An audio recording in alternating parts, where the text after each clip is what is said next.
খালেদা জিয়াকে নিয়ে সুখবর দিলেন তার উপদেষ্টা ও লন্ডনে তার সফরসঙ্গী এনামুল হক চৌধুরী। জানালেন, লন্ডন ক্লিনিকে চিকিৎসাধীন বিএনপি চেয়ারপারসনের শারীরিক অবস্থার দ্রুত উন্নতি হচ্ছে। এনামুল হক চৌধুরী জানান, খালেদা জিয়ার শারীরিক অবস্থা আগের চেয়ে ভালো। তিনি একা একা হাঁটতেও পারছেন।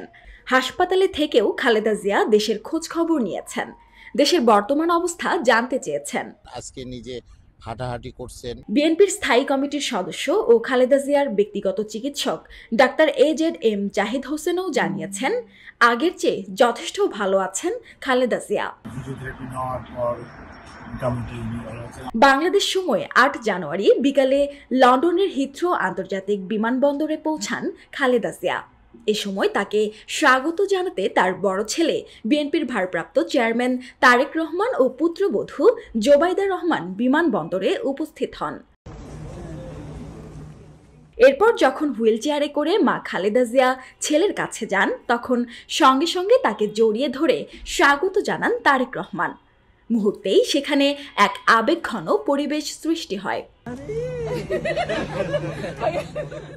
কাতারের আমির শেখ তামিম বিন হামাদ আল থানির পাঠানো বিশেষ এয়ার অ্যাম্বুলেন্সে মঙ্গলবার রাত 11:15টায় হযরত শাহজালাল আন্তর্জাতিক বিমানবন্দর থেকে লন্ডনের হিথ্রো ইন্টারন্যাশনাল এয়ারপোর্টের উদ্দেশ্যে রওনা হন বিএনপির চেয়ারপারসন। খালেদা জিয়াকে এক নজর দেখতে গুলশানে তার বাসভবন থেকে শাহজালাল বিমানবন্দরমুখী সড়কে লাখো নেতাকর্মী অবস্থান নেন। সুরাইয়া শুভ্রা, নিখাত খবর।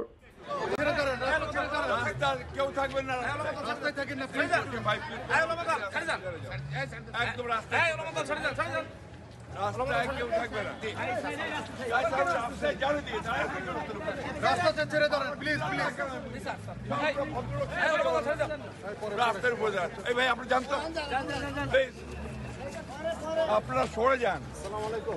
Don't create problem.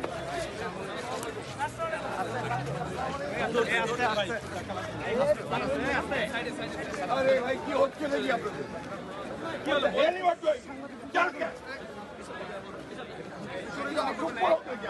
কথা বলতে পারেন না?